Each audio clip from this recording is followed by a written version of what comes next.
তোমাদেরকে একটা গল্প বলি, শোনো। ছোটবেলাটা সত্যিই সুন্দর ছিল। তোমাদেরকে আজ আমার জীবনের একটা বাস্তব ঘটনা বলছি। আমরা ছেলেরা যখন 18 বছর বয়সে পা দিই, তখন থেকেই পরিবারের একটা বড় দায়িত্ব আমাদের কাঁধে এসে পড়ে। সেই দায়িত্ব পালন করতে করতেই একসময় নিজের সব শখ, ইচ্ছা আর স্বপ্নগুলোকে চুপচাপ বিসর্জন দিতে হয়। ছোটবেলায় ভাবতাম কবে বড় হব। মনে হতো বড় হলেই অনেক টাকা থাকবে, নিজের সব স্বপ্ন পূরণ করব, যা ইচ্ছা তাই কিনব, নিজের মতো করে জীবন কাটাবো।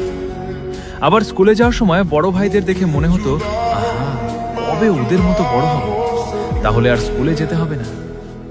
কিন্তু আজ বড় হয়ে বুঝলাম ছোটবেলাটাই সবচেয়ে সুন্দর ছিল। এখন সারাদিন কাজ করি, পরিবারের মুখে হাসি ফোটানোর জন্য নিজের হাসিটাকেই লুকিয়ে রাখি। বাড়ি থেকে অনেক দূরে বিদেশে থাকি। প্রতিদিন ফোনে মা জিজ্ঞেস করে, বাবা কেমন আছিস? আমি শুধু একটাই উত্তর দিই, ভালো আছি মা।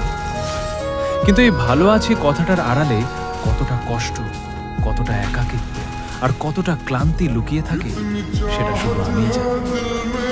একসময় বাড়িতে ডাল ভাত দিলে খেতে চাইতাম না, কত বায়না করতাম। আর আজ যা সামনে পাই কোনো অভিযোগ ছাড়াই খেয়ে নিই, কারণ এখন বুঝি খাবারের মূল্য কি।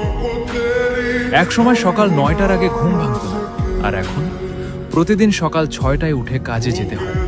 সারাদিন পরিশ্রম করে রাত 7টার দিকে ঘরে ফিরি। শরীর ক্লান্ত থাকে, মনটাও ভেঙে যায়।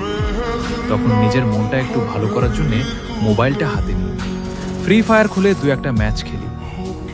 আগের মতো সেই বন্ধু নেই, আগের মতো সেই আনন্দ নেই। তবুও খেলি, কারণ কিছুক্ষণের জন্য হলেও বাস্তব জীবনের কষ্টগুলোকে ভুলে থাকতে পারি। জীবনটা আসলে খুব অদ্ভুত।